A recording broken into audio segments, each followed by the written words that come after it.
Hey guys, welcome to another episode of Rail Reading with PJ. This edition will be reading the Railfan and Railroad magazine from September 1999, and an article called Ghosts of Canada. F units, Alco-designed locomotives, and hotels built by the railroads highlight a tour through Montreal and Québec City. For baby boomer rail fans, EMD's streamlined E and F unit covered wagons are the real icons of our generation. But now these handsome diesels, with shoulder-to-side big steam, are nearly ghosts of themselves. Eastern Canada is home to several of the last covered wagon fleets, which toil daily on intercity and commuter trains, as well as the occasional wintertime freight. Probably the least known of the fleets is the batch of 7 former Canadian Pacific FP7s that served Montreal's Agence Métropolitaine de Transport, AMT. Now it's called EXO.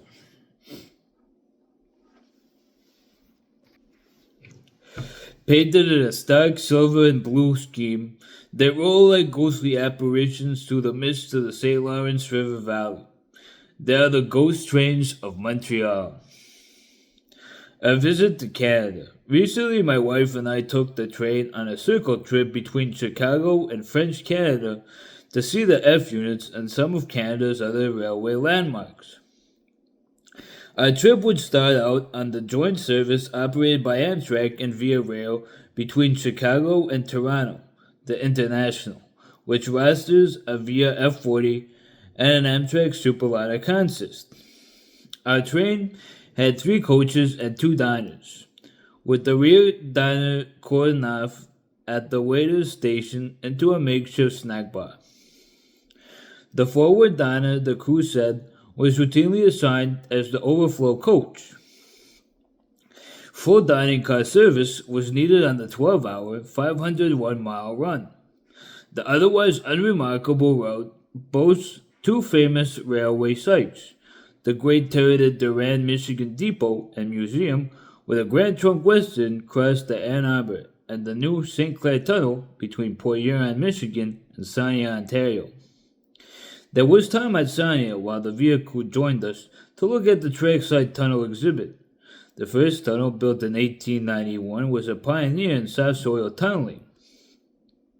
Most of our fellow passengers were Canadians heading home, and many were Muslims.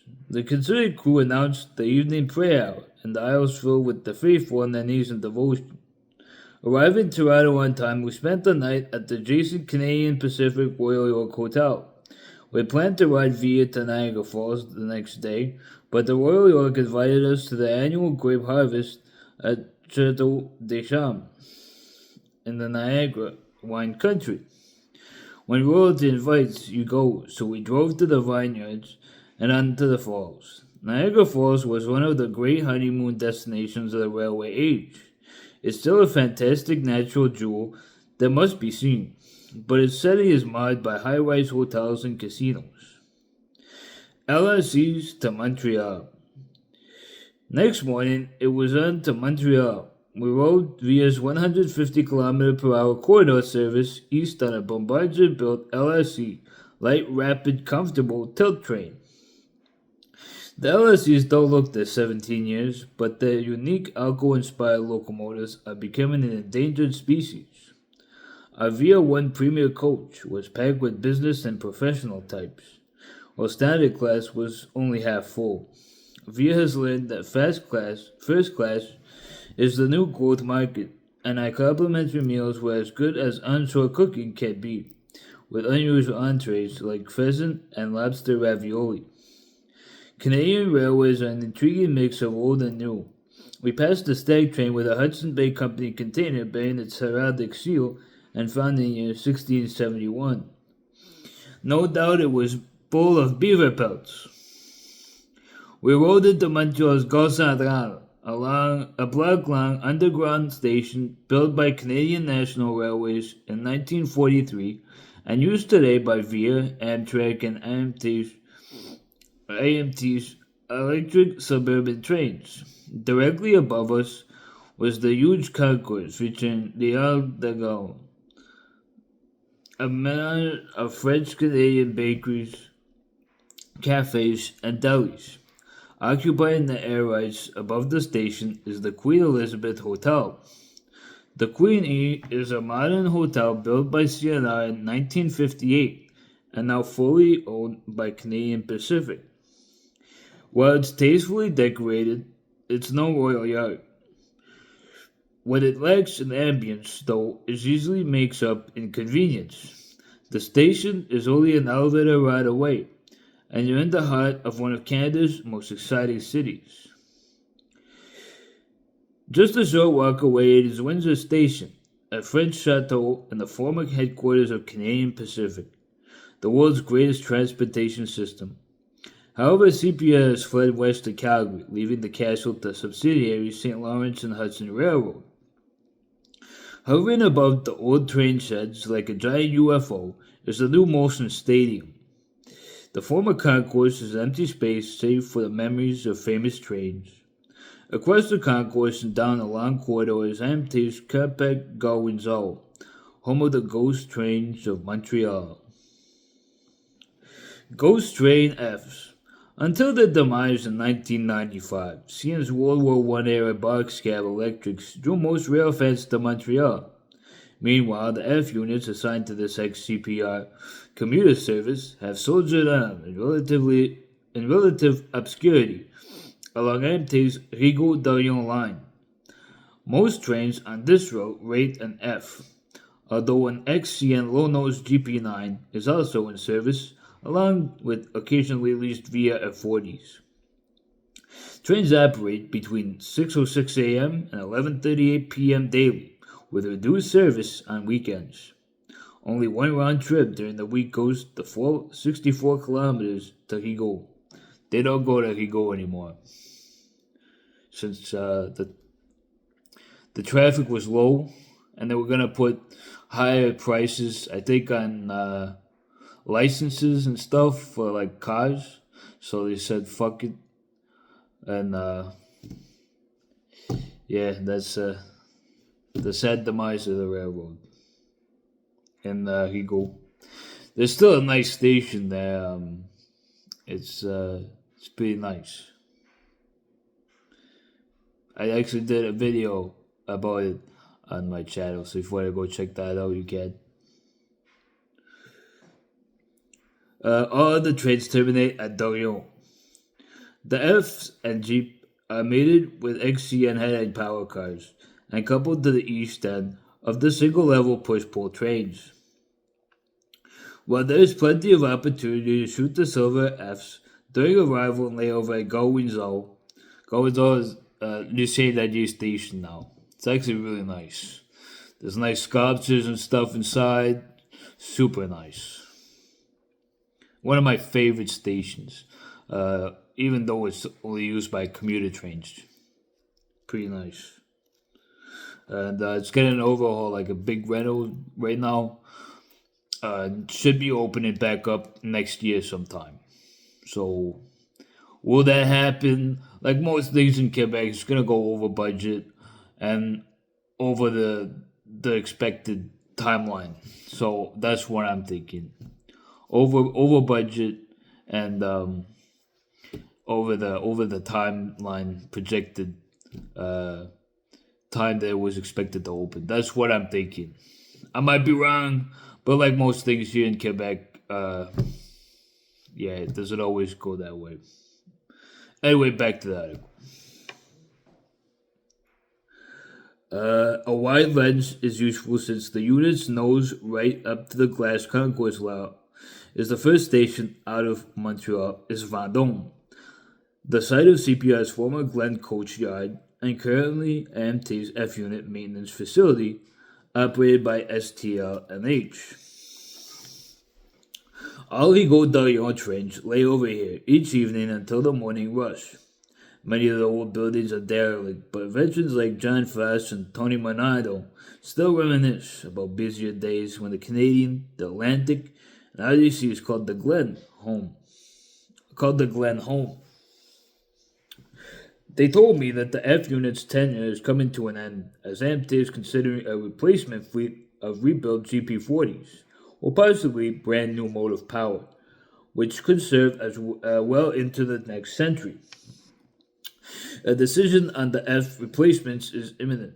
And now XOXAMT has the CRRC cars and the cab car units now uh, from uh, from China. So they're alright. They're not as good as um,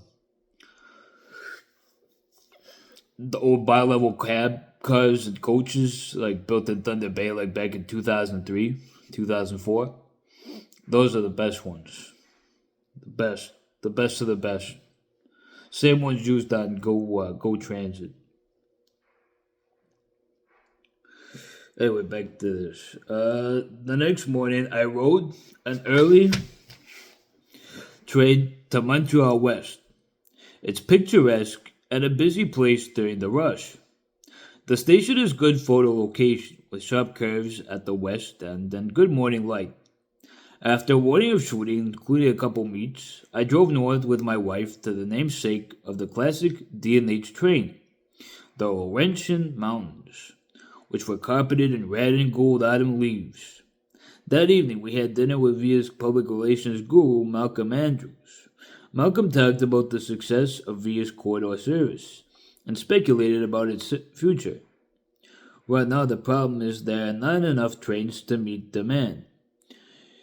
The LRCs are getting on, and electrification is costly. So Via may turn to a fleet of long distance diesel multiple units like the Danish Flexliner. Well, also, yeah, that never happened.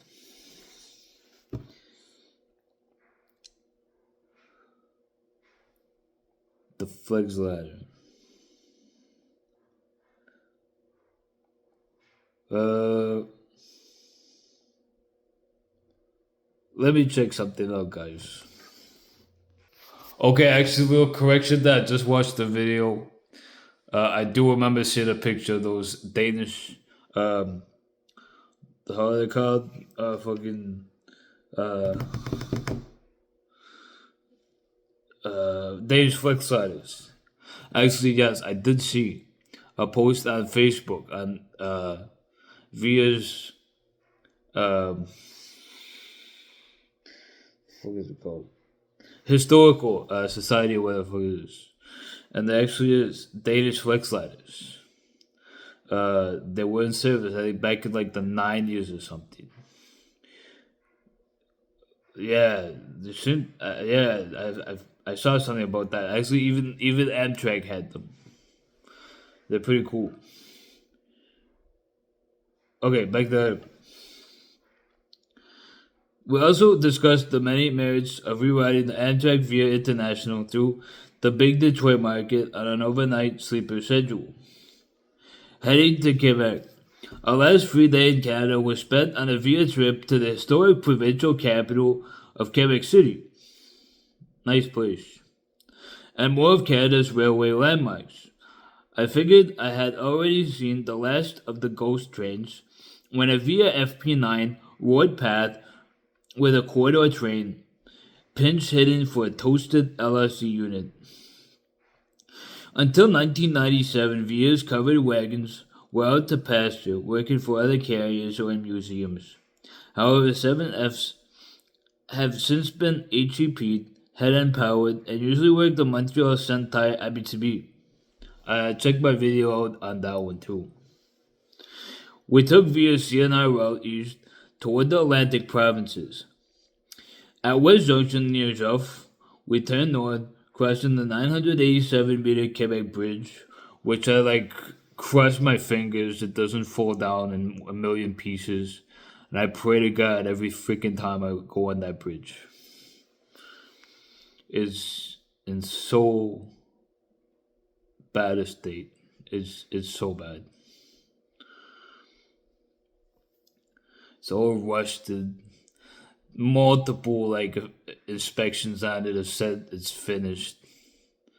It's bad, guys. It should be totally replaced, or like at least properly fixed. It's super bad.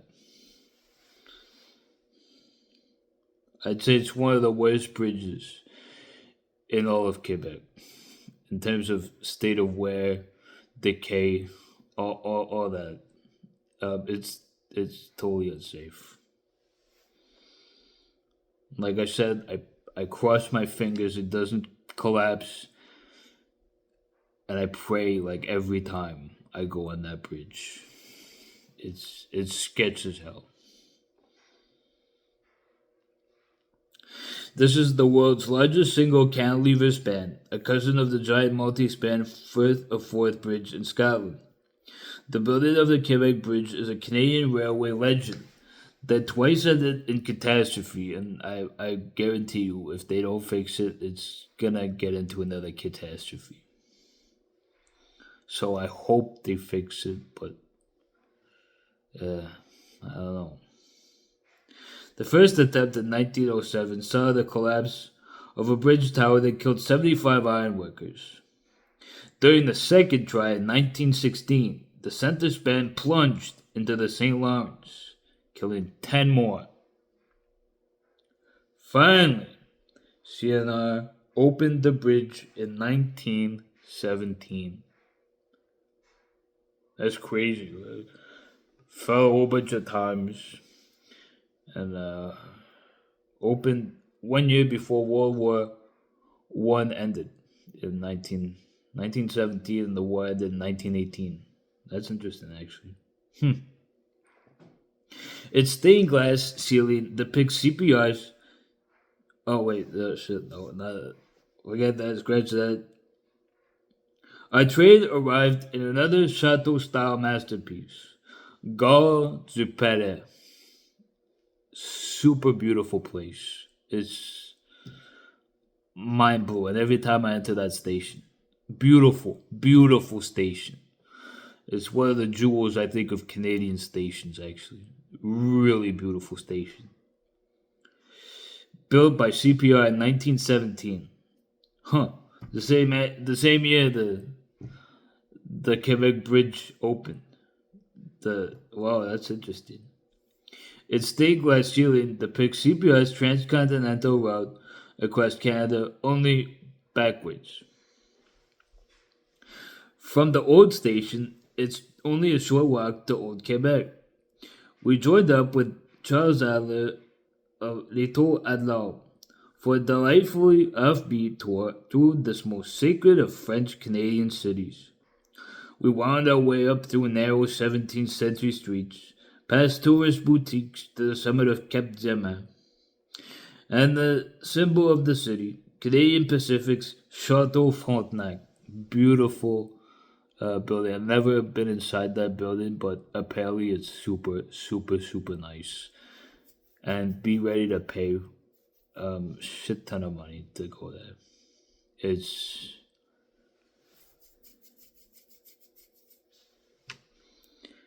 super expensive. I mean, it's probably like $1,000 a night just for like one night, and that probably doesn't include your food, whatever, like room service. None of that. I think that the room itself is like $1,000 just for the room. It's get your money on. You better have a fat stack of cash, cause your little cents it ain't gonna get you anywhere in that hotel. No, nowhere. You better have a fat stack of cash if you want to stay there. And Chateau Frontenac. Yeah. Or some real good friends. High placed friends. Because gotta have either those two options. You're either super rich or you got friends in the real high places.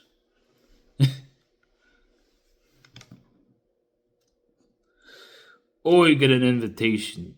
Like you win some crazy ass contest and you get an invitation to Chateau Frontenac. It's the only other way.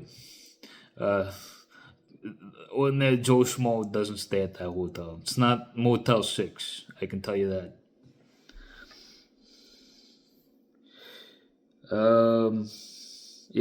Chateau Frontenac. Designed by American architect Bruce Price, the hotel opened in 1893 with a commanding view of the city and the St. Lawrence River below.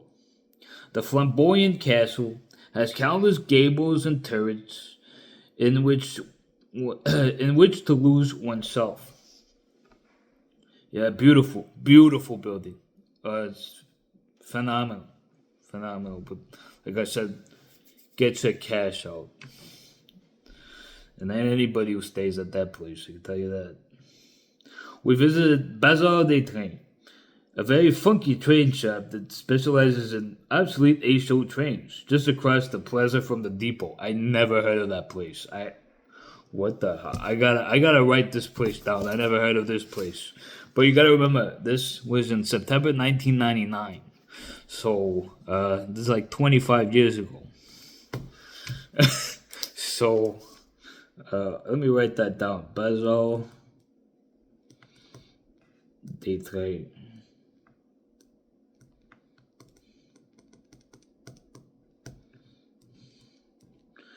I bet you 10 cents. Okay, I'm not going any higher than that because I don't know if this place still exists. I don't go to Quebec too often.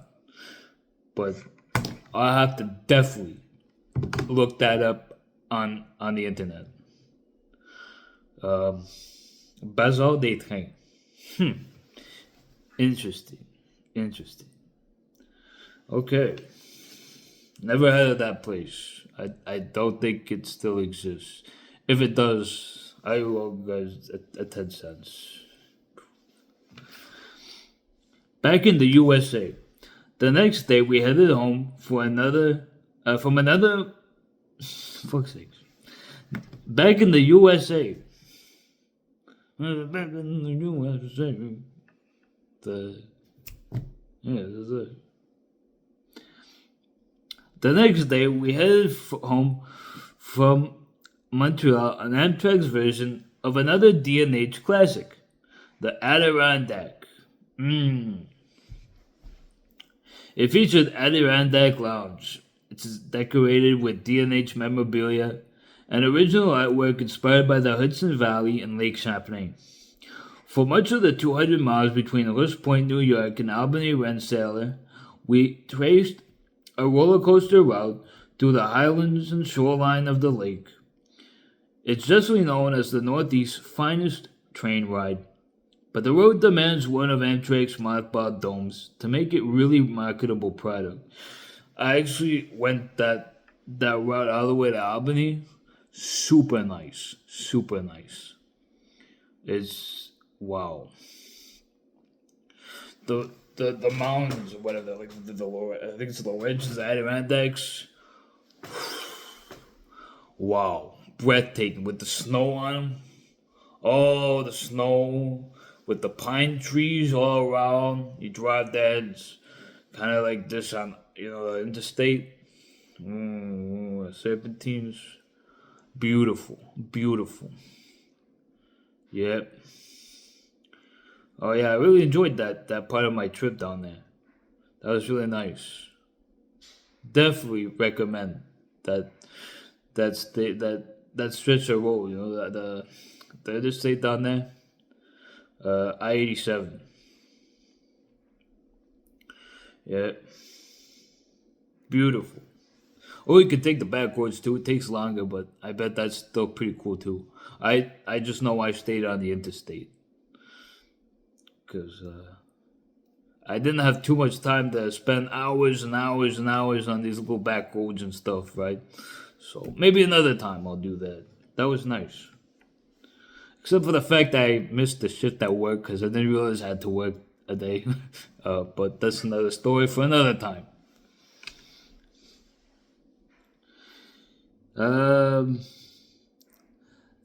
During our layover in Albany is very nice. I stayed near Albany in Schenectady. Very nice place. Beautiful station there too. Saw an Amtrak train there too. Very nice, very nice. Friendly employees too. Um, During our layover in Albany, we taxied to Rensselaer Polytechnic Institute to see the student-operated New England, Berkshire, and Western Model Railroad. Interesting. Then celebrated its 50th year. Many of the scenes and towns we had just traveled through were eerily replicated in precise HO scale detail. Home again. Our last leg to Chicago was on board the Lakeshore Limited, which goes west from both New York and Boston. With the two sections combined at Rensselaer in one of Amtrak's best shows. When all was done, our two P40s had in tow the usual express cars, a dome, excuse me, two Viewliner sleepers, a lounge, half a dozen Ampli 2 coaches with televisions, and a ghost from the Sunset Limited, ex Southern Pacific Diner 10210. Its logo and numbers still etched in the stainless steel. Nice. This was our first night in the Viewliner sleeper. The unique skylights really open up the rooms, especially for the upper berths. While we ignored our room's transistor active matrix television, the kids aboard were delighted to share their rolling bedrooms with their cartoon friends. Best of all, there were toilets in every accommodation, just like Bud and Pullman had intended. The lakeshore was a fitting, if late running end, to our ghost train tour. We rode along the water level road on the ghost of the Great Steel Fleet. Cool. Very cool. And now here are some pictures. And I'll be reading the descriptions on these too. So here it says a September 1998 evening at Union Station in Toronto finds LRC locomotive number 6905. And okay, here it is, here 6905. And via 6404 F40 at rest between runs.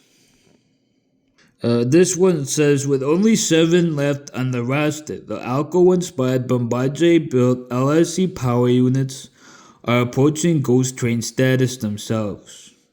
Inside the cab, the LRC look younger than their near 20 years. Number 6905 prepares to depart Toronto. Pretty cool. I never really actually saw the inside of these locomotives before. Very cool.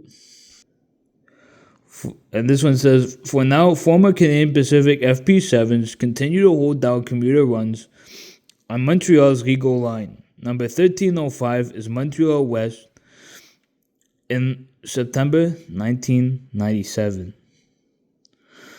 I wish they'd bring those back on the XO line, but I doubt that'll ever happen. This one says, Glenyard and Vendôme, a few miles from Montreal, serves as the layover facility for AMT commuter trains on the Dorion-Rigaud line. A lineup of Fs and one GP9 interloper filled the yard in September 1997.